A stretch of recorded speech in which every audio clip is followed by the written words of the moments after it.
Amici del Portale del Verde, buongiorno, guardate che spettacolo qui di fianco. Stiamo parlando di una delle piante più amate qui in Italia, una pianta mediterranea, ma che chi vive al nord come sottoscritto desidera avere nei propri giardini perché ci regala queste fioriture spettacolari. Sto parlando della Bougainville, in questo caso una Bougainville bianca, ma Luigi Di Primio, che ci sta ospitando qui per girare i video qui presso Oasi Vivai Piante a Ripa Teatina, ci parlerà di questa meravigliosa pianta che è la Bougainville, no Luigi? Sicuramente è una pianta meravigliosa perché tra le tante piante e soprattutto tra le rampicanti è una pianta che ci regala abbondantissime fioriture durante tutto il periodo estivo. Quindi è una pianta che tutti sogniamo di avere in giardino, sui terrazzi o sui balconi. Ecco, sui terrazzi, sui balconi, in giardino, questo già fa capire che è una pianta che si adatta a qualsiasi posizione,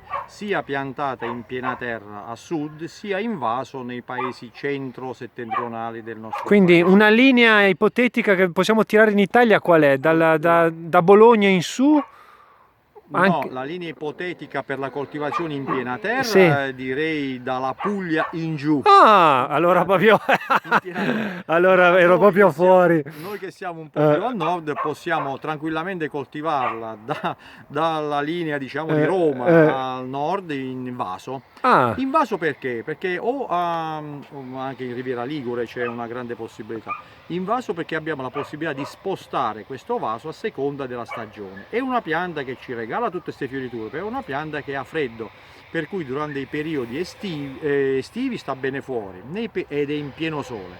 Durante i periodi invernali deve essere ricoverata in un posto dove c'è il sole ma non c'è vento freddo, perché questa pianta non tollera il vento freddo in quanto ha tanti tessuti erbacei, ha tante corolle e tessuti molli e quindi si disidrata facilmente e perde questa sua capacità vitale. E quindi Muore.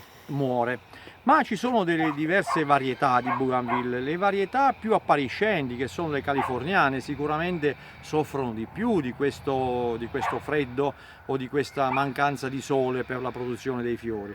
Ma ci sono anche le varietà sanderiane, e qui abbiamo un esempio di una varietà particolare. Si chiamano sanderiane? Sanderiane, sì, Bougainville sanderiana. Questa è una cultivar particolare. L'abbiamo selezionata proprio per la resistenza al freddo. Quindi in Abruzzo praticamente senza nessuna remora lungo la costa, piantata in piena terra, perché sicuramente queste resistono di più. Resistono molto di più, il fiore è più piccolo ma il colore è più intenso. Quindi allora fra le varietà, se possiamo dire quella più resistente al freddo, a una persona che come me vuole coltivarla non al nord ma diciamo in centro Italia, vuole piantarla in terra, abbiamo detto la sanderiana. La sanderiana è sicuramente la varietà più resistente, questo viola lilla. C'è solo di questo colore? C'è solo di questo colore, più o meno intenso, però sempre questo è la tonalità del colore, con degli stami molto molto evidenti. Noi vediamo questi giallini qua, questi sono degli stami molto molto evidenti.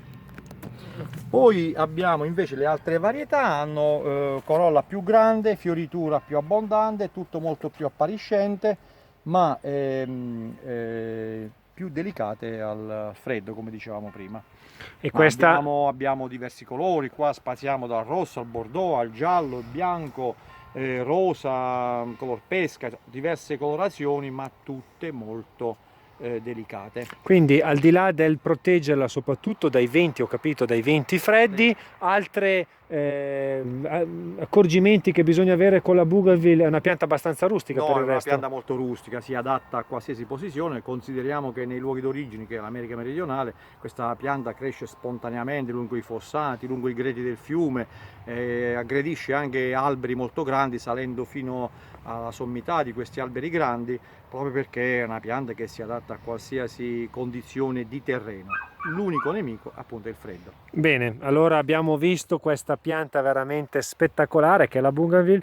Come possiamo averla? Al nord abbiamo detto appunto in vaso e proteggerla dai venti freddi soprattutto, e invece al sud chi è fortunato che abita al sud può piantarla direttamente appunto in terra e goderne queste spettacolari fioriture che vanno da No, tutto il periodo estivo direi sicuramente da maggio a novembre. Da maggio a novembre, Sì, pensate, pensate. Bene, Alessandro, la Bougainville californiana in questo caso, giusto, che abbiamo qui Californiana. alle nostre spalle, e Luigi Di Primio di Oasi Vivae Piante vi salutano e vi rimandano al prossimo video. Spolliciate gente, spolliciate.